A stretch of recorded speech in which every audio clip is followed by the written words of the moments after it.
तो पहली बात तो है कि हमें अधिक बोलना नहीं। दूसरी बात यह है कि अगर हम कहीं बोले तो कभी किसी की किसी भी प्रकार से निंदा नहीं होनी चाहिए।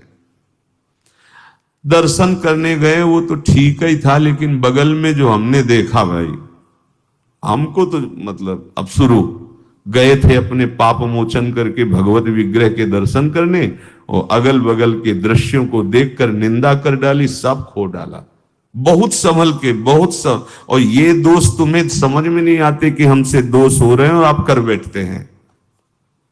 दूसरी तीसरी, आपको वाणी में देखना है कहीं तुम्हारी प्रशंसा वाली बात तो तुम्हारे मुख से नहीं निकल रही। कहीं आप बात कर रहे हो, कहीं अहंकार की गुदगुदी हो रही है और आप अपनी प्रशंसा मार रहे हो, ऐसा तो कोई विषय नहीं। अगर है तो तुम्हारी साधना में घातक हो जाएगा। जैसे दूसरे की निंदा करना घातक हो जाता है, अपनी प्रशंसा करना घातक हो जाता है।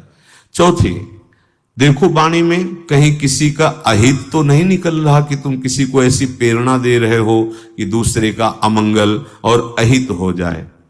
देखो वाणी में कहीं तुम झूठ कपट का शब्द तो उच्चारण नहीं कर रहे हो। बस ये 5 बातें अपने जीवन में देख ले। हमें व्यर्थ चर्चा नहीं करनी, वाणी बोलनी है। प्रशंसा भले किसी की कर दो, निंदा होने ना पावे। अपनी प्रशंसा अपने मुख से कभी ना करें।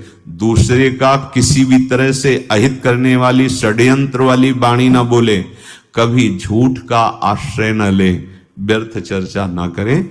जब उपासक का हृदय अपने आराध्य देव के चिंतन में ही केवल रहता है, तब ये व्याकुलता आती है।